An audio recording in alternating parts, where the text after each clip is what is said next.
Inverso. Sectas apocalípticas. Lunes 14 de marzo. Las sectas versus la cultura de la iglesia primitiva. Interioriza. La iglesia primitiva se formó en una cultura de apertura y transparencia. No era una sociedad secreta con ritos de iniciación misteriosa que se realizaban a puerta cerrada. Pedro y los demás apóstoles predicaban en público para que cualquiera pudiera escuchar su mensaje y evaluar sus afirmaciones. Luego de la predicación de Pedro en Pentecostés, los primeros creyentes se unieron a la iglesia mediante el bautismo porque aceptaron con agrado a la invitación. Escrito está en Hechos capítulo 2, versículo 41. Así que los que recibieron su palabra fueron bautizados, y se añadieron aquel día como 3,000 personas. Los apóstoles nunca sobornaron ni manipularon a nadie para que los siguiera. Los apóstoles construyeron una comunidad que valoraba la comunión y las relaciones sociales. Las personas que no se unían a la iglesia primitiva no se retiraban de sus comunidades para vivir aisladas. En lugar de agruparse, los creyentes se dispersaban por todas partes, mezclándose con la gente allá donde iban. Hechos capítulo 8, verso 1. Escrito está: y Saulo consentía en su muerte. En aquel día hubo una gran persecución contra la iglesia que estaba en Jerusalén, y todos fueron esparcidos por las tierras de Judea y de Samaria, salvo los apóstoles. La iglesia primitiva se involucraba en la sociedad, al tiempo que mantenía creencias y prácticas distintivas. Los creyentes de la iglesia primitiva fomentaban una cultura de generosidad y cuidado mutuo. Compartían voluntariamente sus recursos para avanzar rápidamente en su misión. Escrito está en el libro de Hechos capítulo 2, versos 44 al 45. Todos los que habían creído estaban juntos y tenían en común todas las cosas, y vendían sus propiedades y sus bienes y lo repartían a todos según sea la necesidad de cada uno. Sin embargo, la diferencia de los líderes de sectas que explotaban económicamente a sus seguidores, los apóstoles se negaron a enriquecerse para su propio beneficio y reprendieron severamente a los impostores que lo intentaban. En Hechos capítulo 8, versos 18 al 22. Escrito está: cuando vio Simón que por la imposición de las manos los apóstoles se daba el Espíritu Santo, les ofreció dinero, diciendo: dadme también a mí este poder, para que cualquiera a quien yo impusiere las manos reciba el Espíritu Santo. Entonces Pedro le dijo: tu dinero perezca contigo, porque has pensado que el don de Dios se obtiene con dinero. No tienes tu parte ni suerte en este asunto, porque tu corazón no es recto delante de Dios. Arrepiéntete, pues, de esta tu maldad, y ruega a Dios si quizás te sea perdonado el pensamiento de tu corazón. La iglesia no utilizaba tácticas de coacción o intimidación para asustar a la gente y que diera dinero. Compara las tentaciones de los líderes de las sectas con los principios rectores de la cultura de la iglesia primitiva. Abuso de autoridad. Los líderes de sectas exigen obediencia incondicional y no le rinden cuentas a nadie.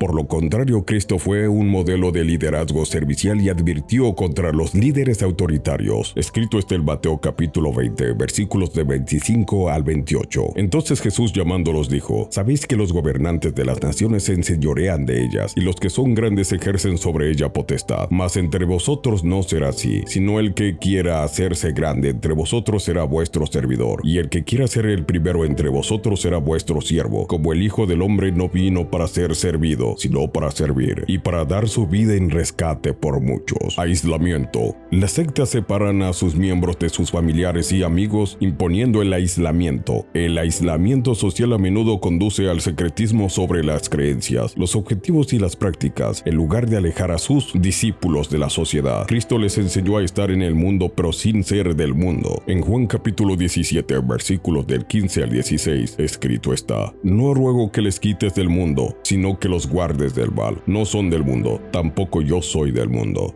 Tácticas de control manipuladoras. Las sectas utilizan el miedo, la culpa y la vergüenza para imponer la obediencia. Cristo invitó a las personas a seguirlo y anhelaba a que hicieran lo correcto, pero nunca las obligó ni vulneró su libertad de elección. Escrito está en Mateo capítulo 23, verso 37. Jerusalén, Jerusalén, que matas a los profetas y apedreas a los que te son enviados. ¿Cuántas veces quise juntar a tus hijos como la gallina junta sus polluelos debajo de las alas y no quisiste?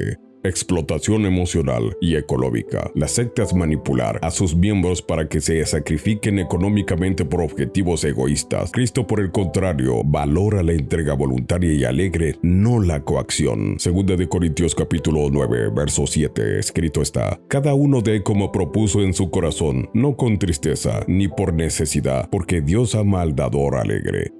Uso indebido de temas apocalípticos. Algunos grupos explotan los mensajes sobre el fin de los tiempos para infundir miedo y asegurarse el control. La Biblia enseña que las profecías deben inspirar esperanza e inducirnos a la preparación, no sumirnos en el pánico. En 1 de Tesalonicenses capítulo 5 versos del 4 al 6 escrito está: Mas vosotros, hermanos, no estáis en tinieblas para que aquel día os sorprenda como ladrón, porque todos vosotros sois hijos de luz e hijos del día. No somos de la noche ni de las tinieblas. Por tanto, no durmamos como los demás, sino velemos y seamos sobrios. Supresión de la individualidad. Las sectas desalientan el pensamiento independiente e imponen una estricta conformidad, mientras que las escrituras animan a los creyentes a examinar todas las cosas. En 1 de Tesalonicenses capítulo 5 verso 21 escrito está: Examinadlo todo, retened lo bueno, y a escudriñar las escrituras diariamente por sí mismos. Y estos eran más nobles que los que estaban en Tesalónica, pues recibieron la palabra con toda solicitud, escudriñando todas las escrituras para ver si estas cosas eran así.